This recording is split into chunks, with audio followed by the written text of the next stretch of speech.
चली बरात निशान बजाई, मुदित छोट बर सब समुदाय।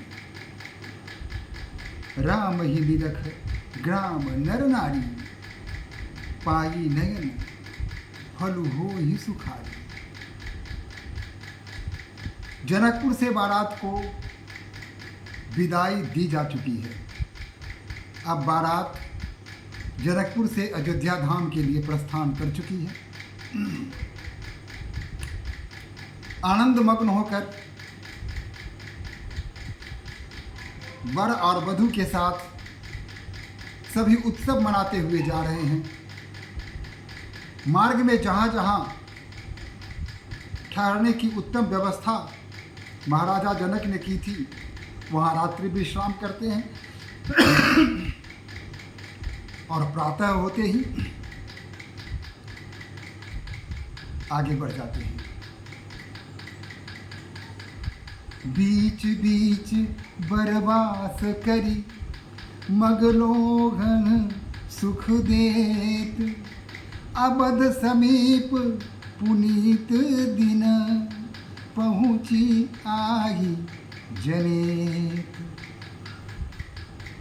मार्ग में स्त्री पुरुषों को अपना दर्शन देते हुए उनकी आँखों को सुख प्रदान करते हुए भगवान श्री राम अपने बंधुओं के साथ, पूरी बाराती के साथ वापिस आ रहे हैं। जो इस बारात को देखता है, जो भगवान श्री राम का दर्शन करता है, वह अपने जन्म सफल मानता है, समझता है कि धन्य है और यह जन्म मेरा सफल हो गया कि भगवान श्री राम का दर्शन हो गया। इस प्रकार बारात मार्ग में स्थान स्थान पर ठहरती हुई हने निशान पनब बर बाजे, भेरी शंख धुनि हय गज गाजे। अयोध्या की पुनीत भूमि पर पहुंच जाती है। अवध समीप पुनीत दिन, पहुंची आई जनेत। उस पुण्य दिन पर, उस पवित्र दिन पर अवध की भूमि पर बारात पहुंच जाती है। और जब बारात पहुंचती है तो चारों तरफ बाजे बजने लगते हैं, शंख की घोर ध्वनि आकाश में गूंजने लगती है, झांझर बजने लगते हैं और विभिन्न प्रकार के जो वाद्य यंत्र हैं वो बजाए जाते हैं। चारों तरफ उल्लास बढ़ जाता है। पुरजन आवत अकनि बराता, मुदित सखल पुलकावली गाता। जब नगर के लोगों ने देखा कि बारात आ गई है तो उनके हृदय में जो प्रसन्नता है उसको कहना अत्यंत कठिन है। सब पुलकित हो जाते हैं और बाराती को आगवानी के लिए सब आगे बढ़ जाते हैं। निज निज सुंदर सदन सवारे, हाट बाट चौहट पुर द्वारे। सबों ने अपने अपने घर को सुंदर ढंग से सजा लिया, बाजार को सजा दिया गया, चौराहों को सजा दिया गया और नगर के जो प्रमुख द्वार हैं उनको बंधनवार करके विविध भांति के मणियों से सजा दिया गया। गली सकल अरगजा सिंचाई, जगतः चौके चारू पुराई। जहाँ तहाँ चौके पुराए गए, विभिन्न प्रकार के धार्मिक कार्यकलाप प्रारंभ कर दिए गए और नगर के लोग अपने अपने प्रसन्नता को व्यक्त करने के लिए विभिन्न प्रकार के कर्म करने लगे। जो जहाँ थे वही आनंद में थे। बारात ऐसे ही थोड़ी आई है। कितने दिनों के बाद भगवान राम और भैया लक्ष्मण आ रहे हैं। उन्हें देखने के लिए पूर्ववासी उमड़ पड़ते हैं और राम लक्ष्मण ही नहीं, ये चारों बहुएं भी तो आ रही हैं। नगर में कितनी प्रसन्नता है, चारों तरफ कितना उमंग भरा पड़ा है, यह तो कोई ही बता सकता है जिसने उसे देखा है। विविध भांति मंगल कलश गृह गृह रचे सवार, सूर ब्रह्मादि सिंहादि सब रघुवर पूरी निहार। नगर की शोभा इतनी सुंदर है, इतनी भव्य है कि देवता जब देखते हैं तो वो भी आश्चर्यचकित हो जाते हैं, वो पुलकित हो रहे हैं, उनके मन में भी प्रसन्नता हो रही है। विचित्र शोभा है नगर की। भूप भवनु तेहि अवसर सोहा, रचना देखी मदन मनुमोहा। मंगल सगुन मनोहरताई, सिद्धि रिद्धि सिद्धि सुख संपत्ति सुहाई। और जो राजमहल की शोभा है, उसकी सजावट है, वह कहना तो और भी कठिन है। विविध प्रकार के मंगल कलश सजा दिए गए और चारों तरफ सगुन के संकेत होने लगे। रिद्धि सिद्धि अपनी संपूर्ण संपदा के साथ वहां उपस्थित हो गई।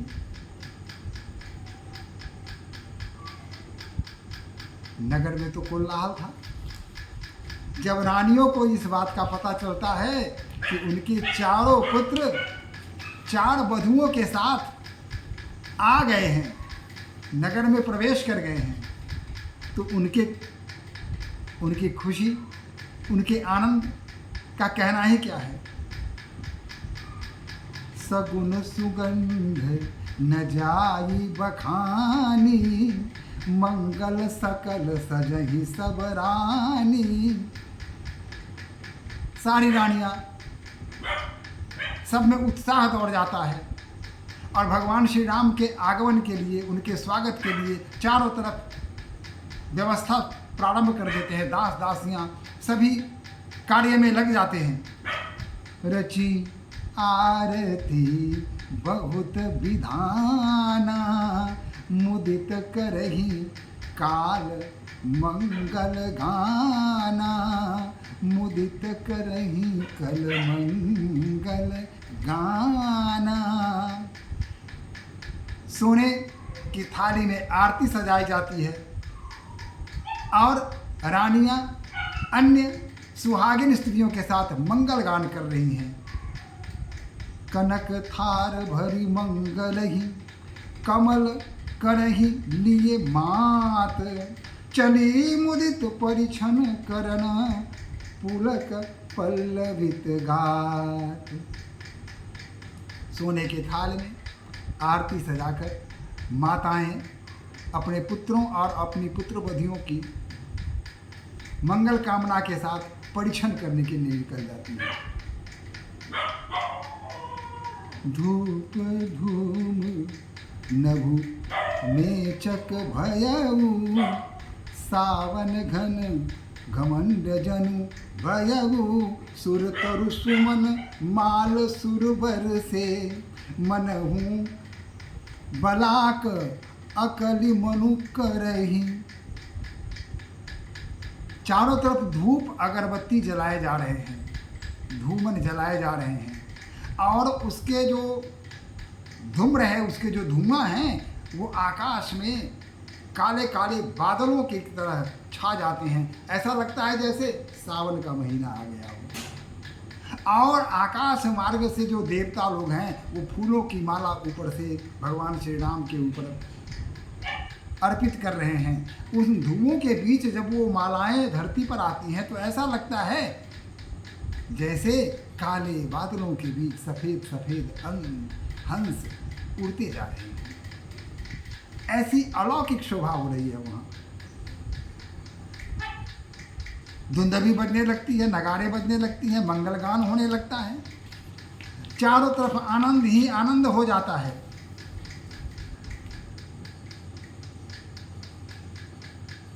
चारों दूल्हा और चारों दुल्हन के देखकर लोगों के मन में कैसा भाव उत्पन्न हो रहा है, यह तो अत्यंत कठिन है कहना। सभी उत्साह में है, सभी उत्साह में है, पूरे नगर में उत्साह है, नर नारियों में उत्साह है, बालक वृद्ध में उत्साह है, पशु पक्षियों में उत्साह है। पेड़ पौधे ही मानो अब हंसने के लिए तैयार हैं, मुस्कुरा रहे हैं। आकाश में पक्षी कलरव गान कर रहे हैं। जहां देखो वहां आनंद ही आनंद है। सरजुग नदी की कल कल धारा विमलोदक जल के साथ बह रही हैं, स्वच्छ साफ होकर के। मछलियां अटखेलियां कर रही हैं। मगर भी अपने हिंसक वृत्त को भूलकर मानो भगवान राम के स्वागत के लिए अति उत्साहित हो गए हैं। चारों तरफ आनंद का वातावरण है। चारि सिंहासन सहज सुहाए, जनु मनोज निज हाथ बनाए। 4 सिंहासन बना दिया गया, ऐसे सुंदर मानो कामदेव ने स्वयं अपने हाथों से इन्हें बनाकर सजाया है। तिन पर कुंवरी कुंवर बैठारे, और उन पर दूल्हे दुल्हन को बैठाया गया। सादर पाव पुनीत पखारे, और सबने उनके पैरों को, पवित्र चरणों को धोया, पखारा। धूप दीप नैवेद्य वेद विधि, पूजे वर दुल्हिन मंगल निधि। धूप दीप जला करके जो वैदिक मंत्रों के साथ उनका स्वागत किया गया, उनकी पूजा की गई, उनके चरणों को धोया गया। सब कुछ हो गया। तब राजा जनक पहुंचते हैं और बताते हैं कि राजा जनक जी ने कैसा व्यवहार किया था। राजा जनक के संबंध में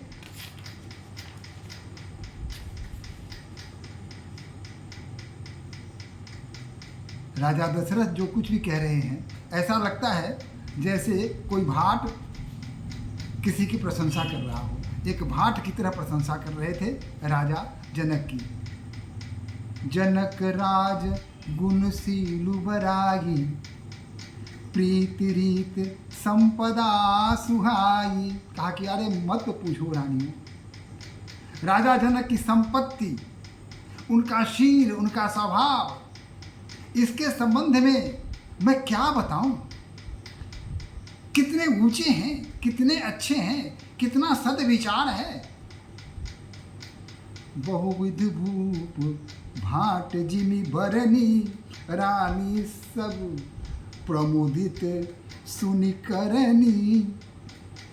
और इस बात को सुनकर रानियां अत्यंत प्रसन्न हो गईं, खुश हो गईं।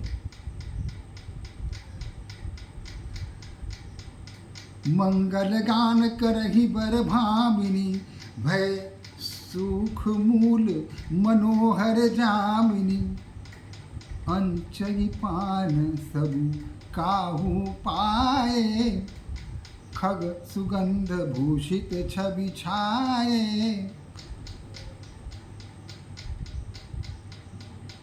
चारों तरफ सभी प्रसन्न हैं, मंगल गान हो रहा है। और फिर पान सुपारी में सुगंधित मसालों को मिलाकर अर्पित किया जाता है। और इस तरह अपने परिवार के साथ राजा दशरथ जी वहाँ की सारी जो घटनाएं हुई हैं, सभी घटनाओं का विस्तृत रूप से, विस्तार रूप से रानियों को बताते हैं। और रानियां सुनकर अत्यंत प्रसन्न हो जाती हैं, बीच बीच में प्रश्न भी करती हैं, और उन प्रश्नों का समुचित उत्तर राजा दशरथ देते चलते हैं। और इस प्रकार बहुत समय बीत जाता है। तब राजा रानियों को कहते हैं, नृप सब भांति सबहि सन्मानी, कही मृदु बचन बोलाई रानी। और तब रानियों को बुला करके उन्होंने मधुर और सम्मत आवाज में बताया, ठीक से समझाया। कहा, बधुलर कनी पर घर आई। देखो, ये जो बहुएं हैं अपने घर को छोड़ के नए घर में आ गई हैं। इनके लिए यहाँ सब कुछ अपरिचित है। किस कमर, कौन सा शयन कक्ष है, कहाँ बैठक है, कहाँ बातचीत करनी है, इन्हें कुछ पता नहीं है। कहाँ से नगर देखी जा सकती है। इसलिए इन पर खास ध्यान दो। राखेहु नयन पलक की नाई। जिस प्रकार ये पलकें आँखों की रक्षा करती हैं, उसी प्रकार तुम इनकी रक्षा करना। ये अभी बच्ची हैं, अभी अबोध हैं, और इन्हें तुम अपने समीप रखना, इन्हें सिखाना, इन्हें बताना, प्रेम से समझाना और इनकी रक्षा करना। सब बात समझाते हैं।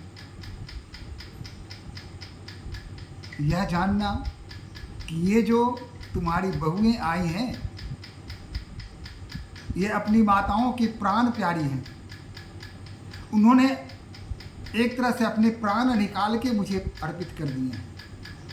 अतः इनकी सुरक्षा का पूर्ण भार आप पर है। आपको इसका ध्यान रखना है। लड़िका श्रमित उनींद बस, शयन करावहु जाई। अस कही गे विश्राम गृह, राम चरण चितुलाई। राम जी भी थके हुए हैं, चारों भाई थके हुए हैं, बहुएं भी थकी हुई हैं। बहुत दूर से यात्रा करके आए हैं। यात्रा के क्रम में कितनी थकावट हो जाती है, ये तो सभी जानते हैं। राजा दशरथ समझ गए कि बच्चे बोलेंगे नहीं। शील स्वभाव ऐसा है कि इस शील स्वभाव के कारण संकोच बस चाहे लाख नींद आ रही हो, ये नहीं बोलेंगे। लेकिन राजा दशरथ भांप गए कि सभी थके हुए हैं, सभी उनिंदे हैं, सभी सोना चाहते हैं, सभी विश्राम करना चाहते हैं। तो कहते हैं कि देखो रानियों, ये जो हमारे बच्चे हैं ना, दूर से यात्रा करके आए हैं, बहुत थके हुए हैं। अतः इनके विश्राम की व्यवस्था करो। इन्हें संपूर्ण विश्राम की आवश्यकता है। आप जाइए और इन्हें विश्राम कराइए। भूप बचन सुनी सहज सुहाए, जरित कनक मणि पलंग डसाए। राजा के वचन सुन के रानियों ने तुरंत उनकी आज्ञा का पालन किया। पलंग बिछा दिए गए जो रत्नों से जड़ित थे, सुंदर थे, आरामदायक। उस पर बिछावन कर दिया गया। और वही नहीं, सुबग सुरभि पय फेन समाना, कोमल कलित सुपीति नाना। सब प्रकार के सुगंध से युक्त उस बिछावन पर इनको ले जाया गया। राम अपने चारों भाइयों के साथ अलग कक्ष में चले गए और माता जानकी और उनकी अन्य बहनों को लेकर रानियां अलग कक्ष में चली गईं। और फिर अंत में रानियां अपने साथ लेकर उन बहुओं को सो गईं। लेकिन इसके पहले कौशल्या माता के मन में उत्सुकता हो रही थी। वो राम के कक्ष में जाते हैं, कहते कि लल्ला, इतने दिन तुम दूर रहे, क्या कभी हमारी याद नहीं आई? मेरे बिना तो तुम कुछ नहीं करते थे, बिना मुझसे पूछे कोई काम नहीं करते थे, और तुम इतने कोमल हो, इतने सुकुमार हो, इतनी छोटी सी तुम्हारी उम्र है, अवस्था है, उस विशाल धनुष को तुमने कैसे तोड़ दिया? बड़े बड़े राजा महाराजा आए, वीर बलवान आए, रावण जैसे शक्तिशाली राजा भी जिसको छूने का साहस नहीं कर सका, उस धनुष को तुमने सहज ही तोड़ दिया। ये कैसे हुआ? राम जी मुस्कुराए, मैया, ये सब मैंने थोड़े ही किया, ये सब तुम्हारे कृपा से हुआ है। तुमने ऐसे मुझे लालन पालन किया, ऐसे मुझे सिखाया, जिसकी माता तुम्हारी तरह हो, भला उसके लिए ऐसा कौन कार्य है जो असंभव हो सकता है? मैंने कुछ नहीं किया, ये सब तुम्हारी कृपा है, तुम्हारे लालन पालन का यह प्रभाव है, जिसके कारण मैंने शिव धनुष को तोड़ा। मैया, बहू को पाकर खुश हो ना। माँ अत्यंत पुलकित हो जाती है और अपने बेटे को अपने अंक से लगा देती हैं।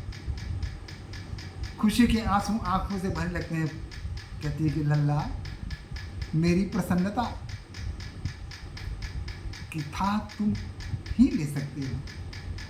मैं बता नहीं सकती मैं कितनी प्रसन्न हूँ, कितने आनंद में हूँ मैं। आज संसार का सब सुख मुझे प्राप्त हो गया। तुमने सब कुछ मुझे दे दिया लल्ला, सब कुछ दे दिया। बार बार ऐसा कह के